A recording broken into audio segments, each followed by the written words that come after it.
on April the 14th of 1992. There was a beautiful family down there, and I got so sick that I had to move into their home.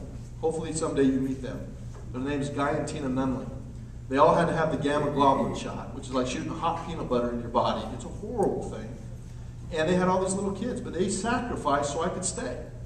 And I'll forever be grateful to those people. I came home, like I said, April the 11th of 1992, and the day I got home, my ex-girlfriend called me on the phone. And she said, I want you to come down to Snow College to talk to some Hawaiians. I've always had, and I'm not saying this, listen, I'm in 23 countries, and the Germans have never heard me say this, the Japanese have never heard it. I have an epiphany, a strong feeling for the people of the Hawaiian nations, the islands. I don't care, Tongan, Samoan, Hawaiian, I just love the people, I always have. And so when she said that to me, I said, absolutely, I'm on my way. And I went down there, and these are football players at Snow College. And I talked to them. And as I'm walking into the apartment to my ex-girlfriend's place, this beautiful gal walked out of the apartment. Hair was back in French braids, no makeup on, the whole 9 yards, right? And I looked at her, and I said, man, God is good. My heart started to beat and palpitate, and I couldn't believe it. I thought, wow, I was feeling weak. And she came by, and she said, hey, do you want to go fly a kite over the football field when you're done? Are you kidding me? Absolutely. So we went and flew a kite. 9 months later, we were married. 2 beautiful children, 18 years later. Remarkable experience that will forever change my life. But we got married on December the 4th of 1992. I'm trying to get my body ready to play baseball. I go and take a business law final at Utah Valley University. And as I'm coming home, I had strep throat and a fever of 103, and I'm still suffering from the ill effects of hepatitis. I'm only 80%, so my wife, who I courted for 9 months, still didn't really know who I was. So I go through this whole process, and I had this mean professor. You could have a hospital note, and it didn't matter. If you weren't there on finals day, he was going to fail you. So I went and took the test. And on my way home, we had a record snow year. Again, it's December the 10th of 1992. 6 days after I married this beautiful gal. I'm coming home, I get to the 1 mile marker from my house and pass out at the wheel of my truck. Roll my truck down the freeway and break my T12 vertebrae in half. I share that with you because for the first time in my life, I slipped into a state of depression, clinical depression. And I used to believe when I met you folks and I met my friends and I met people at home, I used to believe that you were self-taught in depression. When you were depressed, there was something you didn't have balanced in your own life. I now know that to be absolutely baloney because I became clinically depressed. My wife was getting ready to go on this huge tour.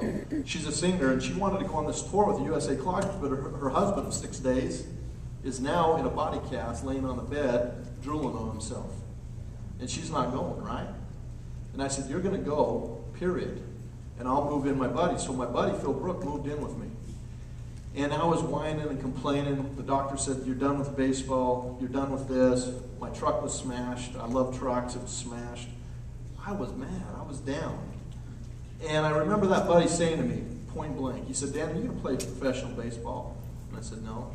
He said, then quit whining. Quit sulking. Go do something with yourself. And then he shared the story about Michael Jordan. His 9th grade year, he got cut from his basketball team. And when he got cut, the coach told him he was too weak, he was too weary, he didn't have the skills or the set to play the game. And Michael Jordan could have made a choice. He could have just went and gave up, right? He could have said, that's it. But he didn't.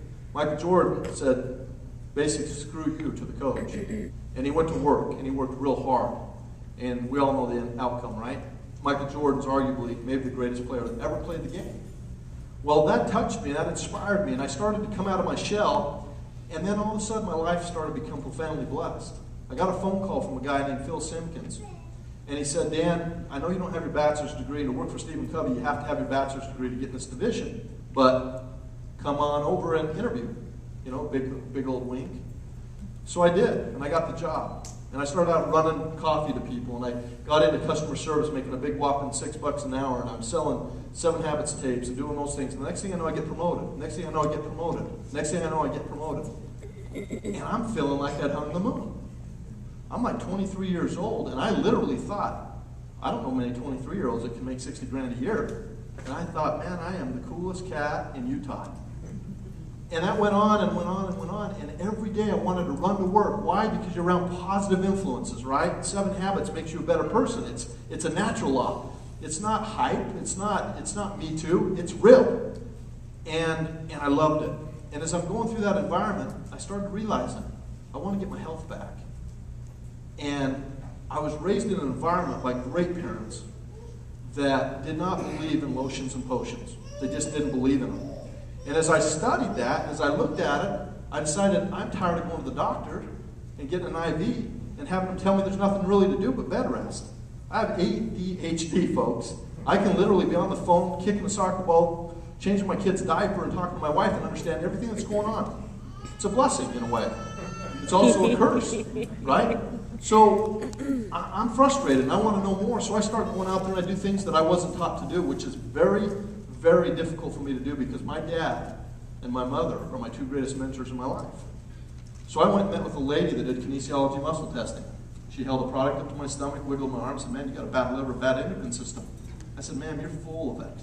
You're crazy. In fact, you're crazier than a rubber rat. How can you put that product up to my stomach on the outside of my body and tell me what's wrong with me? And I blew her off and I left. Then I went in and had an iridologist take about 800 pictures of my eyes, and her and her husband sat down and they're analyzing. They're going, man, do you see that right there? Whoa, you got a bad liver. They were right. Both of them were right. But I wasn't going to admit it. And I'm out of there, right? Oh, I had a torn rotator cuff injury and I just want to test you out. But they were both correct. Then I talked to a man that taught me the theory of chronic acidosis. And folks, this is serious. 95 out of 100 Americans are acidic. In an acidic environment, according to Stanford University, disease thrives in the body, period. So you take a tumor, or you take a fibromyalgia, or you take MS, or whatever it is, and put it in an alkalized state. We don't cure people. We don't claim to cure people. What we see is a mitigation. We see a change, right? And this Stanford University study really inspired me because it showed the capillaries being cut off. So that cancer wasn't spreading. You still had cancer, but it wasn't spread. That inspired me. And I said to the guy, what do I got to do? He said, anything that you can find that's green, that God created, you eat it. Anything.